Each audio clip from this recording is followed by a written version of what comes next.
আমি একটা জিনিস বুঝি যে আমাদের না আসলে উচিত হচ্ছে নতুন যে কোনো জিনিসকে আসলে সুযোগ দেওয়া। হ্যাঁ, তো ভিএফএক্সের কথা বলেন, যেটাই বলেন না কেন, সেটা অবশ্যই আমাদের না, যে আমাদের যে এখন এই ধরনের কাজ হচ্ছে এটাকেই সাধুবাদ জানানো উচিত। তারপরে আস্তে আস্তে আস্তে আস্তে অবশ্যই আমি মানে দৃঢ়ভাবে বিশ্বাস করি যে আগে যেটা হয়েছে সেটার তুলনায় নিশ্চয়ই এটা বেটার, কারণ আমরা তো প্রতিনিয়ত শিখতে থাকি এবং শিখতে থাকি এবং এই শেখাটা বন্ধ করা যাবে না। সিনেমা বানানোটা বন্ধ করা যাবে না, বিভিন্ন স্বাদের সিনেমা আসলে আমাদেরকে দর্শকদেরকে দিতে হবে, কারণ আমাদের দর্শকরা ভীষণ স্মার্ট, তাদের হাতের মুঠোয় হচ্ছে পুরো পৃথিবী। তো কখনোই দর্শককে মানে মনে করা যাবে না যে দর্শক এটা নেবে না অথবা দর্শক এটা পছন্দ করবে না, দর্শক আসলে বোঝে না। দর্শকরা সবচেয়ে বেশি বোঝে, কারণ তারা এখন এখন এই জেনারেশন প্রচুর সিনেমা দেখে, তারা প্রচুর ওটিটি দেখে, প্রচুর বই পড়ে, তাদের যেটা আমি একটু আগেই বলছিলাম যে পুরো পৃথিবীটা এখন তাদের হাতে। তো সেইটা যেমন আমাদের জানতে হবে, পরিচালকদেরকেও জানতে হবে, প্রযোজকদেরকেও জানতে হবে, এবং আমাদের কন্টিনিউয়াসলি আমাদের সীমিত বাজেটের মধ্যে এই চেষ্টাটা চালিয়ে যেতে হবে, কারণ আমরা যাতে জেনারেশনের পর জেনারেশন সবাইকে যাতে বিভিন্ন স্বাদের সিনেমা দিতে পারি। এই যে ধরেন জিন 2, এটা কিন্তু আরেকটা ধরেন সাহসী পদক্ষেপ, যে এরকম কিছু একটা আমরা দর্শকদের নতুন কিছু দেওয়ার চেষ্টা করছি। সো আমি আশা করব যে আমরা সবাই যাতে বাংলা সিনেমার কথা ভেবে নতুন কিছুকেই সাধুবাদ জানাই। দুইটা সিনেমা ঈদে আসছে, আপনার কাজ অভিনীত দুইটা সিনেমা ঈদে আসছে, ভাইয়া মানে পরীক্ষা দিয়ে ফেলার পরে তো আসলে চাপ করে তো আর কোনো লাভ নেই, বাট এতটুকু জানি যে টেনশনটা এইটা না যে কি হবে অথবা কি হবে, সেটা তো আসলে দর্শকই বলে দেবে যে কি হবে, অথবা সময় বলে দেবে সেটা কি হবে।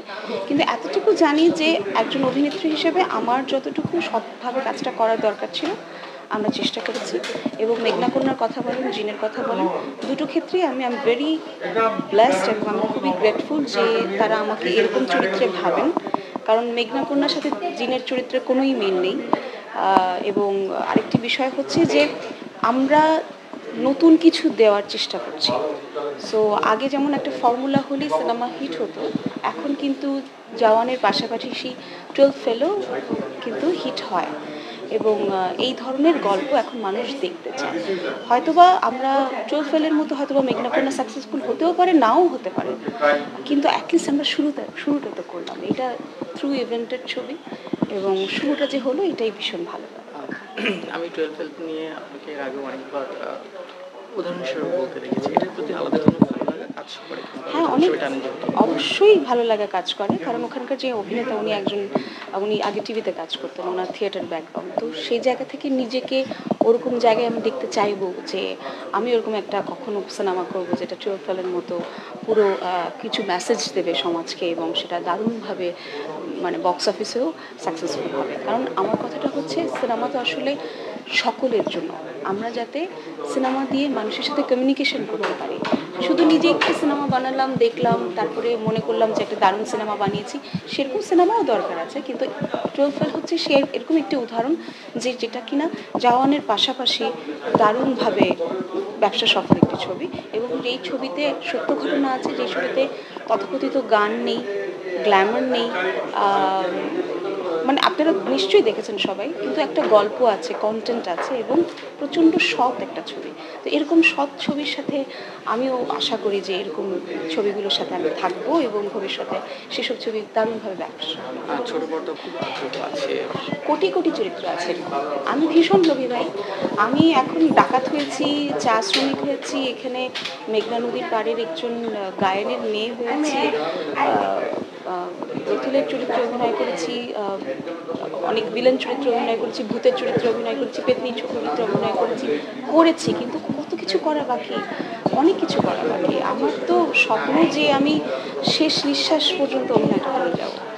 অভিনেত্রীর পাশাপাশি একজন সফল ডিরেক্টর বলতে পারি আপনাকে।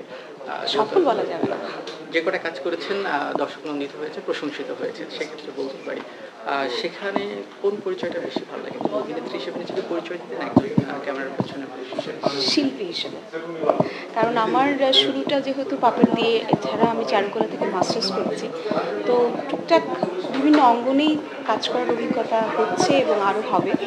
তো ডিরেক্টরটা হচ্ছে একেবারেই মানে যেটাকে আমি একেবারে দূরে দেখি, যেটা আমার আলোর একটি জায়গা। এই যে ধরেন আপনাদের সাথে কথা বলছি, আমি কন্টিনিউয়াসলি শেখার চেষ্টা করছি, গল্প বোঝার চেষ্টা করছি, কিন্তু অভিনয়টা এমন একটা বিষয় যেটা আসলে আমি মানে সারা জীবন করে যেতে চাই। এবং ডিরেকশনে যেটা বলছেন সেটা অনেক দূর বাকি, ডিরেকশনটা অনেক উঁচু একটা বিষয়, সেটার জন্য সবার কাছে আশীর্বাদই চাই।